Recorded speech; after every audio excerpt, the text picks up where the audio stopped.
천명 넘었어요. 그래요? 여기 요즘 늦었나 보다. 늦게 올라. 여기 좀 늦나 봐요. 진행을 이런 식으로 합니까? 어머나 죄송합니다. 진행을 이런 식으로 해. 민서유 1000명 넘었군요. 우상호 이도영이 등장했는데 1000명이 안 넘었는데 좀. 그러게요. 제 태블릿에는 오늘 지금... 박주민 스타가 계신데. 그러게요. 채널이 2개라서 그래요. 다 합치면 돼. 플러스 아, 저 훨씬 넘죠. 훨씬 넘죠. 지금 민서유만 봐도 1000명이 넘었다고 하니까 합치면 그래도 한 1500에서 2000명 정도 되지 않을까. 600명 정도 되겠네. 네. 자, 그러면 지금 함께 해주신 특별 게스트 바로 소개하겠습니다. 이동영 작가님 나와주셨습니다. 안녕하세요. 명찰 들고 왔습니다. 그게 뭐요? 이거 도리도리 그거 아닌가요? 네, 도리도리 캐릭터. 네. 우리 이제 장도리 그리는 우리 박순창 네, 박순창 화백님. 께서 저한테 책을 선물 주면서 네. 이걸 같이 주셔가지고 내가 이렇게 컵받침인가요? 컵받침. 이런 그래 조심해. 이런 데는 안 써야지 이런 데. 맞습니다. 뜨거운 거 올려놓는데 사용하시면 좋습니다. 자, 이제는 1년 남은 총선, 민주당의 수습 방안에 대해서 한번 좀 살펴볼 텐데요. 네. 민주당 얘기 위주로 남은 시간을 좀 꾸려가 보겠습니다. 일단 오늘 이재명 대표님 공직선거법 위반 혐의 관련 2차 공판에 출석을 하셨습니다. 고 김문기 성남도시개발공사 개발 1처장에 대해서 시장 재직 때 알지 못했다라고 말해서 허위 사실을 공표한 혐의를 받고 있어요. 이 재판이 어떻게 흘러갈 걸로 보시는지 한번 의견을 주실까요? 뭐 법조인들 계십니다만 이거 사실은 뭐 기소할 거리도 안 되는 거죠. 만일 국민의힘 후보였다거나 아니면 관계자가였으면 당연히 이건 기소 안 되고 각하 처리되고 뭐 무혐의 처리되고 할 거예요. 왜냐면 사람이 기억의 문제인 거잖아요. 아니 어떻게 검사나 판사가 이재명 머릿속에 들어가서 판단합니까? 기억하고 있는데 왜 못한다 그래 이렇게 합니까? 그럴 수 없는 거예요. 이게 그 노무현 대통령, 문재인 대통령 소위 말하는 이제 친노 친문들의 특징적 인 것기도 한데 사람 얼굴을 한번 보면 잘 기억을 못합니다. 그건 제가 잘합니다. 네. 그렇지만 아니잖아. 나는 이 문재인 대통령 거의 안면 인식 장애 수준. 네. 이분이 활자는 다 기억해요. 영상을 기억 못해. 그래서 예를 들면 그 당시에 연합통신에 있던 아주 우리에게 우호적인 기자가 5번이나 명함을 드리고 인사를 하는데 얼굴 봐서는 기억을 못하시죠. 민망한 거야. 내가 공보단장인데 지난번에 보셨잖아요. 이랬더니 그렇습니까? 활자를 보더니 아무개 기자구나. 그러니까 활자는 다 기억하는데 이 비디오 기억을 못 하시는 분들이 있어요. 이름만 기억하시고. 아니 저는 문 대통령하고 한 5번 정도의 토크 콘서트를 했습니다. 네. 그리고 저한테 뭐 상장 같은 것도 줬어. 고맙다 그러고. 근데 장례식장에서 만났는데 모르시더라고. 그는 우리 이동영도 모르시는군요. 그는 인물에 문제가 있어서 그런 거예요. 네, 뭐 저도 그래요. 저도 여기 YTN 건물 우리 회사를 같이 쓰고 있으니까 YTN 라디오에서 오래 같이 일했던 분들도 저는 복도에서 오랜만에 만나면 저기는 아는 척해 나를. 근데 모른 척하기 그렇잖아요. 그래서 네. 반말도 아니고 존댓말 아니고 그러니까 잘 지냈지 뭐 이렇게 하고 있을 가거든요. 오랜만이에요 하고 가죠 그냥. 그런 건데 이거 기억 못 한다고 이거를 우리가 선거법 만들 때 허위 사실 유포 이런 문제는 되게 뭐냐면 고의성과 목적을 가지고 있어야 돼요. 근데 예를 들어 그 미리 준비한 브리핑 자료를 가지고 막 얘기하면 그거는 고의성이 있다고 봐야 돼. 준비했으니까. 네. 근데 막 토론하다가 뭐야 나 알아 뭐 이렇게 하는 걸 가지고 고발한다 그러면 이거는 굉장히 그 문맥과 취지를 이해하지 못하고 전부 토론의 영역을 사법의 영역으로 가지고 가는 거는 있을 수 없는 거예요. 그렇게 말한다면 윤석열 대통령이 우리 이재명 후보가 그때 지적했을 때 자기가 김만배를 모른다 그랬다고. 네. 그러다가 그렇게 친한 사이는 아니다 이런 식으로 빠져나갔어요. 대한민국의 김만배라고 하는 법조에 그렇게 오래 출입한 기자를 그 정도로 모른다고 하는 건 거짓말이에요. 그거 다 알아. 그 밑에 있던 검찰 출신 윤석열 대통령의 가장 오른팔 왼팔도 그거 그냥 하는 말이지 이렇게 엄청 잘 알았다는 거예요. 서쪽을 만난 적도 있고 거기 찾아와서 여러 가지 법조 관련된 취재를 했으니까. 근데 그 양반은 안 친한 척하고 넘어갔잖아. 그렇게 말하면 똑같은 죄지. 그러니까요. 아니 그 유승민 후보하고 토론할 때도 천공과의 관계 처음에 부인했다고요. 그러니까요. 맞아요. 거기다가 그 김건희 주가 조작 문제에서도 거짓말한 거 지금 드러난 거잖아요. 게다가 뭐 그 김용민 평화나무 이사장이 고발했던 거. 내 아내가 구약성서를 다 외운다. 이런 것도 고발했는데도 경찰 차원에서 그냥 각하시켜버렸거든요. 사건을 안 시켰단 말이죠. 이거는 비교를 하게 되면 이게 너무나 일반적으로 원사이드하게 이제 불리한 경기를 하고 있는 거예요. 맞습니다. 사실 이거는 이제 어떤 유죄 뭐 이런 차원에서 기소한 건 아닌 것 같고요. 일종의 망신주기하고 재판을 선거법은 빨리 진행하거든요. 그러면 이제 자주 출석해야 되니까 그거를 보여주려고.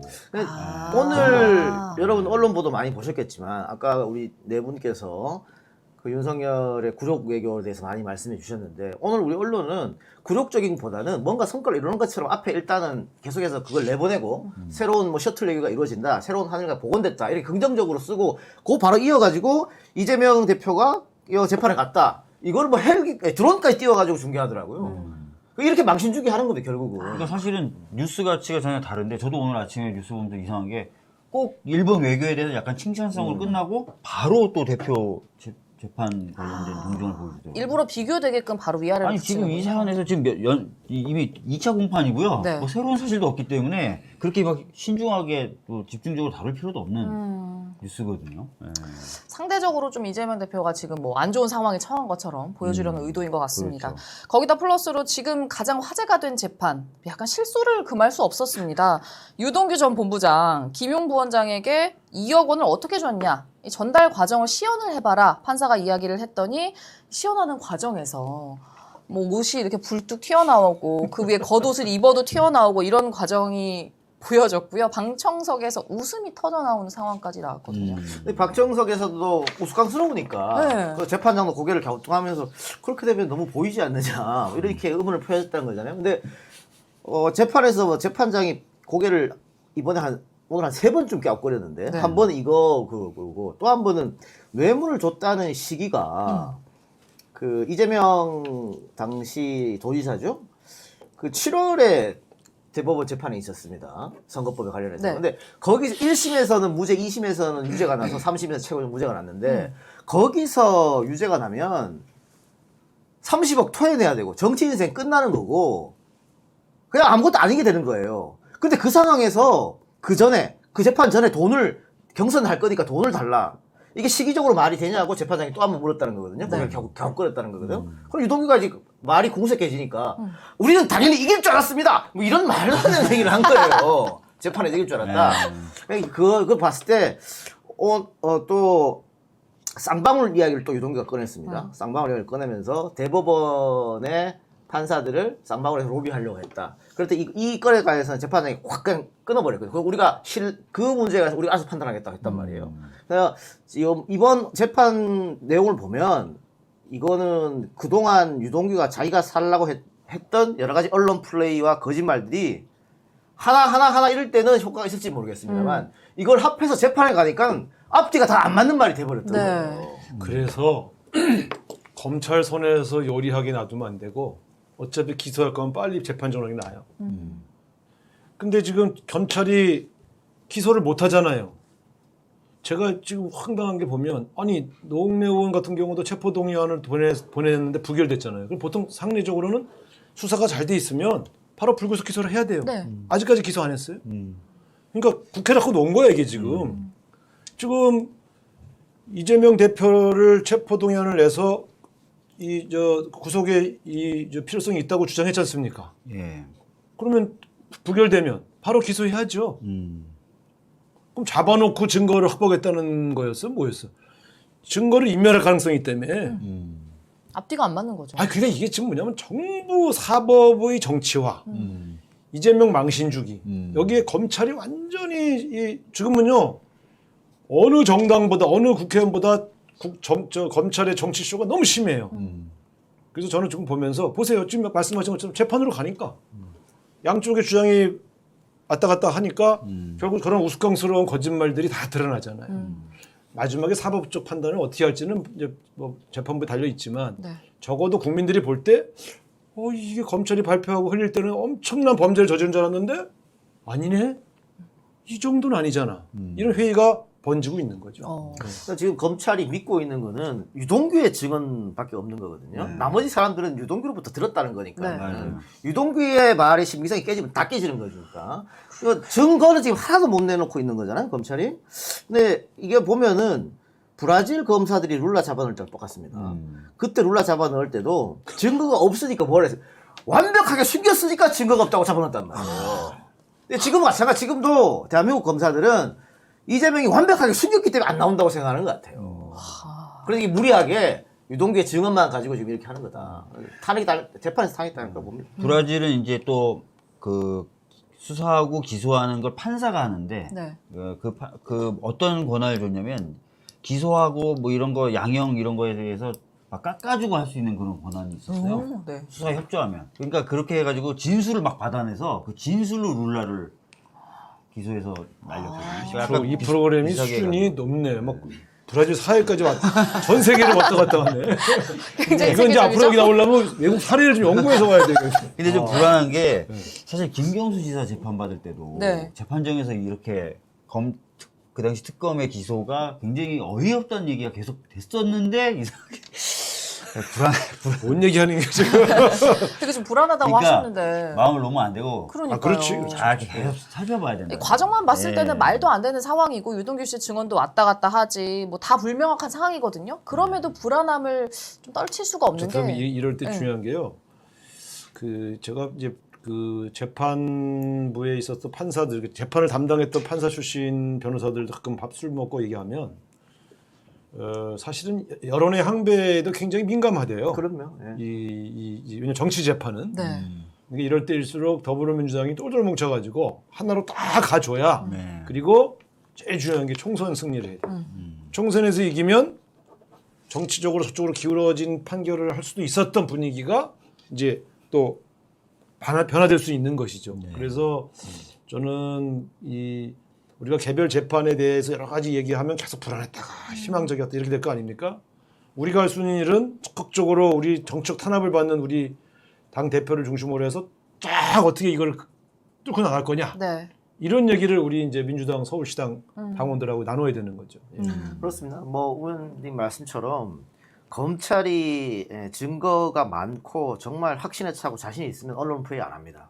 언론 플레이 언제 하냐? 자신이 없으니까 언론 플레이 하는 거거든요. 그리고 판사도 사람이다 보니까 그런 언론에 나오는 이재명 악마화를 보게 되면 예단할 가능성이 충분히 있어요. 그것 때문에 언론 플레이 하는 거기 때문에 여론조도 상당히 중요하다. 그래서 맞습니다. 또 마침 총선 얘기를 해주셨기 때문에 당 얘기로 좀 넘어가 볼 텐데요. 체포동의안 표결 이후에 뭐 논란이 좀 많았습니다. 이탈표 얘기도 있었고요. 이번 주에 이재명 대표님이 지금 당내 인사들 만나면서 수습을 하고 있다고 하는데 지금 당내 분위기가 어때요? 네? 당내 분위기. 아니 내가 사실은 왜 그러냐면 아니 왜 하고 물어보. 왜 그러냐면 제가 사실은 이 표결하는 날 아침에 인터뷰하면서 자신 있게 5표도 반란표가 없을 것이다 이렇게 했는데 근데 그걸 내가 잘안 자신감 먹어요. 떨어지셨구나. 그걸 내가 당내 물어봤어. 분위기가 끝나고 나도 이렇게 물어봤어. 그랬더니 찬성표를 던졌을 거로 의심되는 의원들에게 지나가면서 싹싹 한번 제가 찔러봤어요. 그랬더니 대체로 똑같은 말이 나와. 이렇게 많이 나올 줄 몰랐다. 그러니까 미리 내가 그랬어요. 그러려면 니들 모여갖고 조직이라도 하지. 그래서 역할 분담하지. 예? 그러니까 압도적으로 부결된다고 생각하고 내 한 표는 한번 기권해야지 이렇게 생각한 사람들이 꽤 많았다는 거야. 네. 그래서 이게 사전에 점검에 문제가 좀 있었다. 나는 이렇게 보는데 어쨌든 2차 체포동의안 넘어오면 이건 더 이상 이런 일은 생기지 않을 것으로 저는 확신하고요. 네. 지금 대표의 거취를 둘러싸고 논란이 좀 있었지 않습니까?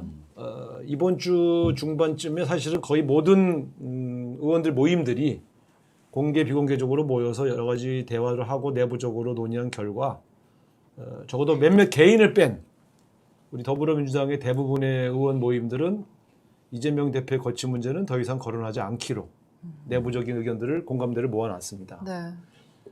그래서 아마 지금 이제 우리 소위 이재명 대표의 거취를 둘러싸서 이렇게 이 설왕설래했던 문제들은 진정 국면으로 접어들었다.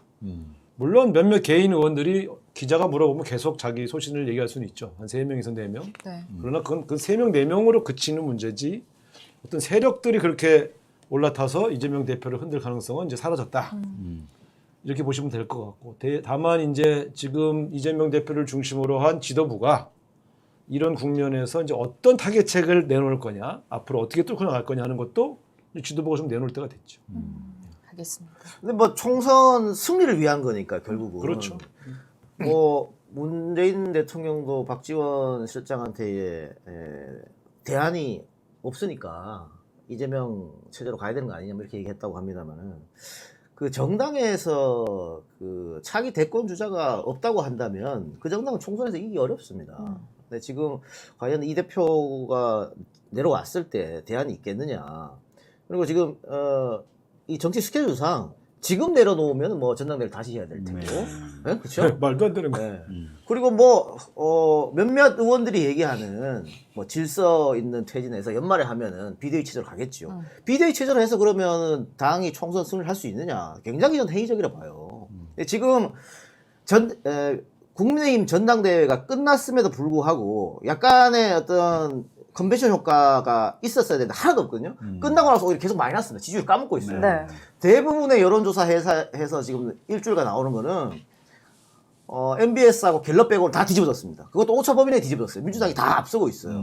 그리고 지금 구력 외교 플러스 69시간 플러스 이런 것들 때문에 국민의힘이 지금 대통령 지지율 계속 함께 갈 수밖에 없거든요. 대통령이 떨어지면 국민의힘이 떨어지고.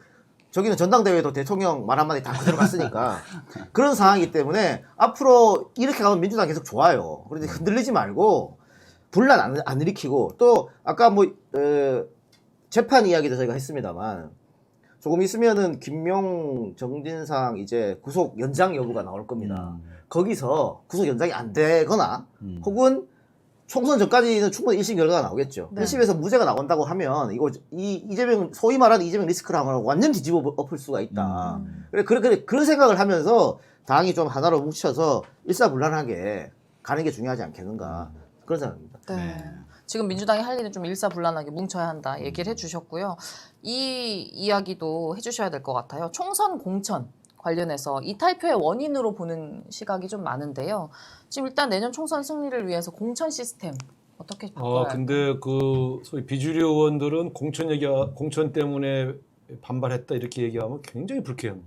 되게 기분 그리고 나빠하시죠. 실제로 국회의원들이 이제 뭐 잘 오판하는 경우도 있지만 그래도 내 지역에서 나만 아는 사람 어디 있어 이런 자신감이 있어요. 그래서 공천이 날아갈까봐 뭐 이번에 반발했다 이렇게 해석하는 거는 되게 국회의원 개개인을 모독하는 발언으로 느껴지는 거예요. 그런 것들이 다 반발 요인이에요. 그래서 앞으로 말씀하실 때 그 비주류 의원들이 공천이 불안해서 그랬다 이렇게는 가능한 한 사석에서는 몰라도 공적으로는 얘기 안 해주셨으면 좋겠다 하는 생각이 들고요.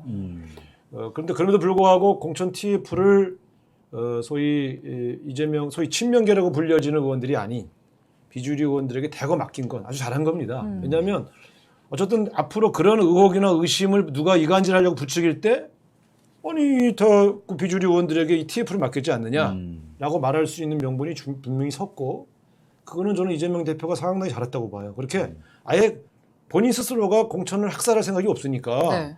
여러분들이 그 안을 만들어 보세요라고 주는 저런 태도들은 아주 저는 굉장히 잘한 그런 뭐 아주 지도자다운 모습이라고 봅니다. 저는 여기 문제는 별 어려울 게 없다고 봐요. 이 대표가 스스로 공천 룰을 어떻게 하겠다고 하면 당연히 난리가 날 거니까 간단합니다. 문재인 대통령 이해찬 대표 체제에 만든 게 있어요. 네. 그때 시스템 공천에 그래서 지지자들도 다 박수치고 의원들도 다 좋아했잖아요. 그럼 그거 기준으로 그냥 그대로 가면 돼요. 뭘 바꾸려고 하지 말고. 그리고 그런 명분도 생기는 거지 않습니까? 이 대표가 자신의 체포동의안 오기 전에 뭐 개별 의원들도 만나고 또 그룹으로도 만나고 제 생각인데 공천 내가 당신 싫어한다고 아웃시키고 이런 건 안 할 거다라고 약속했을 거예요 아마. 했어요. 그렇죠. 예. 네. 내가 뭐 그걸 믿으시 안 믿으시 듣는 사람 모르겠습니다만. 왜 웃어 근데? 그러니까 이해찬 대표 체제 만들어 놓은 걸 가지고 보완하면 됩니다. 보완. 근데 그때도 사실은 공천에 잡음이 조금 있었거든요. 그러니까 그때 나쁜 점은 보완하고 고치고 그걸 통으로 그냥 크게 그대로 간다면은 별 문제 없을 것이다. 그리고 명문상도 아까 공천 TF팀 어쨌든 명단 보십시오. 거의 다 소위 말하는 비명계 비주류에서 하고 있는 거잖아요. 그러니까 이 문제에 대해서는 조금 좀 대승적 차원에서 생각해 주시고 대표의 할 말을 하면 되는 것이고 다른 의원들은 또 의원들의 할 말, 또 당원들은 당원들의 할 말이 있는 거니까 그게 또 어떻게 보면 또 민주정당이 좀 시끄러워야 되는 거 아니겠어요? 네. 뭐 그런 건 있고 하니까. 근데 저는 다음 질문이 당원 80조인데 이 문제에 대해서 당이 지금 결정했죠. 여기 이거 관해서는 뭐 논의하지 않기로. 이게 제가 이제 물어봤어요. 왜 이 이야기가 다시 나왔냐라고 물어봤더니 무슨 최고위원 중에 한 분이 얘기 말씀하셨죠. 최고위원 중에 한 명이 그냥 뭐 이게 실제 논의돼서 얘기한 게 아니라 그냥 얘기한 거라고 그렇게 얘기하더라고요. 그냥 얘기한다고? 그냥 얘기도 하는 경우도 있나? 뭐 전화 받으면서 그냥 얘기하는 거라고. 조심해야 돼, 조심. 그래서 상당히 조심스러워야 될 때인데. 근데 이게 그런 그렇게 부분이 되면서 아쉬운 또 거예요. 박지원 네. 전 위원장이 이거 가지고 언론 인터뷰 나오고 조중동 이걸 하면서 이 방탄으로 이재명 지키려고 이렇게 한다 또 시끄러졌단 말이죠. 네. 근데 정말 이거를 삭제하게 되면은 또 그런 프레임에 또 빠질 염려가 있어요. 근데 우리 당원들은 이걸 없애지 않으면은 검찰은 당연히 이재명을 기소할 거니까 그게 목표니까 그럼 당대표 내려놓아야 되는 거 아니야? 이 걱정 때문에 이거 없애라 그러고 또 이렇게 됐단 말이에요. 그럼 또 싸우게 되는데 저는 당원들한테 말씀드리고 싶은 건 이 당원 80조를 한번 읽어보시라는 이야기를 드리고 싶어요. 이 당원 80조 보면요. 기소된 각급 당직자의 직무를 기소와 동시에 정지하고 윤리심판원의 조사를 요청할 수 있다. 누가? 사무총장이. 요청해라가 아니고 요청할 수 있다로 돼 있어요. 두 번째 항에는 뭐가 돼 있느냐? 단, 정치 탄압 등 부당한 이유가 있다고 인정되는 경우에는 중앙당 윤리심판원의 의결을 거쳐서 징계 처분을 취소 또는 정지할 수 있다라고 돼 있어요. 그러니까 이 조항이 그대로 있더라도 얼마든지 정부적 판단으로 거실을 가름할 수 있으니까 이거 있으면 무조건 이 대표는 아웃이다. 이렇게 판단 안 했으면 좋겠다. 자, 이렇게 제가 말씀드릴게요. 정치적 탄압으로 판단될 경우에 당무위원회 의결로 달리할 수 있다 이렇게 돼 있어요. 네.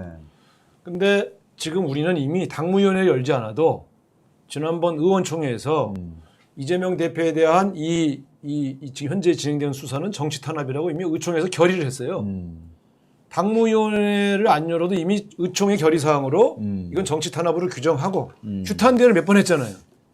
이미 사실은 당론으로 이 사안은 정치 탄압이라고 이제 우리 선 규정해 놓은 거예요. 그렇기 때문에 설사 기소가 되더라도 의총의 결의, 그다음에 중앙당 전체의 규탄대회의 결의 내용으로 이건 이미 당 대표의 직위는 유지되는 걸로 우리 당은 이미 해석이 다 끝난 겁니다. 절차적으로 당무회의만 소집해서 예외를 인정한다고 두들기면 돼요. 그래서 아무런 걱정 안 하셔도 돼요. 이미 다 끝났어. 이미 해석 다 했어. 그렇죠. 그런데 아무 걱정 안 해도 되는데 요즘 당원들이 말이죠. 굉장히 뭐 똑똑해지고 정치적 식견도 높아가지고 의심이 많으신가 봐. 왜냐면 지금 더미래 쪽에서 당직 개편을 요구했지 않습니까? 네, 이재명 대표에게 당직 개편을 요구해서 사무총장직을 아마 노리는 것이다. 그 사무총장이 이 80조랑 연결됐다. 이렇게까지 가는 거니까. 야, 대단하다. 거의 정치적 식견 높아졌다. 따라하니까요. 어? 자, 제가 이렇게 말씀드릴게요. 제가 더 좋은 미래 소속인데 설명을 드릴게요. 우리는 직간접적으로 당 대표의 당직 개편 의사를 읽었어요. 근데 이런 게 있어요. 당 대표가 지금 현재 당직자들을 임명했잖아. 근데 어느 날 이 사람이 정치적 이유로 이 개편을 발표하면 이미 임명해서 열심히 뛰고 있던 분들은 개인적으로 서운하셔요. 그래서 우리 같은 모임이 건의를 해 주어야 그걸 명분으로 검토할 수 있는 거예요. 그러니까 룸을 열어드린 거라고. 근데 그 폭과 시기는 대표에게 유임했어요. 하실 겁니다. 건의만 하고. 더 좋은 미래와 간담회 때 대표가 그 얘기를 듣더니 씩 웃고 한다 안 한다 말을 안 해. 그게 잘하는 거야. 여러분의 건의를 충분히 알아들었습니다. 그 취지를. 그리고 가셨다고. 끝난 거예요, 이젠. 당직 개편 안 하냐고 2번, 3번 요청하지 않아요. 그거는 당 대표가 선택할 수 있는 카드를 넓혀드린 거라고. 그래서 저는 이런 문제를 항상 국민의힘에 대해서는 음모론적 시각으로 노려보셔도 되는데 당내 여러 의견들을 그렇게 음모론적 시각으로 보지 않으셨으면 좋겠어요. 우리 민주당은 의원총회와 각급 단위의 민주적 토론을 통해서 충분히 많은 대화를 통해서 현명하게 문제 해결할 수 있는 해결 능력이 있습니다. 네. 홍길동님이 단일 대우라는데 왜 이렇게 사조직이 많냐 이야기를 또 해주셨습니다. 저희가 또 민주적으로 해결하기 위해서 다양한 당내에 이제 여러 의원들이 연구 모임들이 있고 공부 모임들이 있어요. 네. 예, 뭐 그런 모임까지 이제 안 좋게 보시면 그건 좀 아닌 것 같고요. 그런 거는 좀 잘 봐주셨으면 좋겠습니다. 예. 의석이 너무 많아서 그런 것 같아. 좀 줄여야겠어. 아니 이동영 작가님 욕해주세요. 이 발언. 네, 민서유 정치 토크쇼 오늘 이동현 작가님과 함께하니까 정말 풍성하네요. 아니 저는 거의 말을 안 해도 되는 것 같고 심지어 우리 아나운서님도 거의 말씀 안 하셔도 두 분 티키타카 난리 나는데요? 네. 아, 뭐 이동영, 우상호, 이동영의 뭐 우리 안 조합 친해요. 해주셔야 되는 거 아닌가요? 지금 민서유는 2,000명 이상 와, 보고 계시고 네. 박지훈 TV도 한 1,400명 보고 계세요. 저희 지금 최고점 찍었어요. 아이, 어떡해. 이 정도 돼야지. 합치면 3,400 3,000 넘었어. 이렇게 보고 계십니다. 세상에. 오. 와, 최강욱 의원님이 왔을 때도 이렇게는 많이 안 왔던 것 같아요. 아이 최강욱보다는 우리가 낫죠. 그걸 그렇게 얘기하시면. 죄송합니다, 최강욱 의원님. 한 번 더 아니, 나오시라고 여러 얘기했어요. 조합으로 한번 해볼까? 이동영 작가님과 최강욱. 네. 뭐 이렇게. 괜찮은데? 비교되는데. 아, 너무너무 감사드립니다. 네. 민서유 지금 들어와 주신 2,000분, 그리고 박주민 TV에 계신 1,400분. 지금 나가시지 마시고요. 구독, 좋아요, 구독, 알림 좋아요 설정하고. 눌러주시고 또 민서유로 많이 넘어가 주십시오. 네. 아, 오늘 함께 해주셔서 너무너무 감사드립니다. 다음에 대표 한 번 불러요. 그러면 한 뭐 만 달이 되겠지. 이재명 대표님이요? 그럼요. 오, 재밌겠다. 남 얘기하듯이 하시고. 아니, 같이 부르는데 또 아, 제가- 노력을 해주셔야죠. 지금 반응이 약간 떨떠름했죠? 전화 좀 할까요? 아, 방금, 재밌겠다. 아니 안 나오실 것 같아서 왠지. 아니, 되게 좋아해. 아니, 네. 그 당원들하고 소통하는 거 좋아하시니까. 예. 뭐 전화해서 나중에 한번 오시면. 아니 근데 이제 대표께서 굉장히 좀 샤이한 분이니까 네. 나가고 싶어도 누가 이렇게 요청하지 않으면 좀 그래요. 그러니까 적극적으로 요청. 자 지금 공식 요청 드리겠습니다. 이거 안 보고 있을 텐데 지금. 대표님 혹시 보고 계신다면 네. 민서유 정치 토크쇼도 한번 관심 가져주시기 바랍니다. 자, 지금 민선회가 계속 준비 중에 있습니다. 서울시당에서 당원 여러분들의 목소리를 더 적극적으로 듣고 반영하기 위해서 권리당원 협의체 민선회를 준비 중인데요. 다음 주 토요일 25일 드디어 발대식을 갖고 본격적인 활동에 들어갑니다. 발대식에도 많은 관심 부탁드리고 참석 대상인 분들에게 안내 문자를 전달 드렸어요. 잘 확인해 주시고 민선회 활약도 기대해 주시면 감사하겠습니다. 민선회에 대해서 혹시 하실 말씀 없으신가요? 민선의 활동도 적극적으로 좀 해주시고 네. 민소유 사랑도 좀 많이 해주시고. 민선회, 민서유 어디가 네. 먼저일까요? 민소유? 민서유? 알겠습니다. 자, 민서유 많이 사랑해 주시고요. 자, 저희는 다음 주에 다시 또 찾아뵙도록 하겠습니다. 오늘 함께 해주신 우상호 의원님, 그리고 지금 안 계시지만 고정 패널이 되신 JYP, 그리고 이도현 작가님 다음에 또 나와주세요. 예. 감사합니다. 시청해주신 여러분 감사드립니다. 다음 주에 뵐게요. 안녕히 계세요. 잘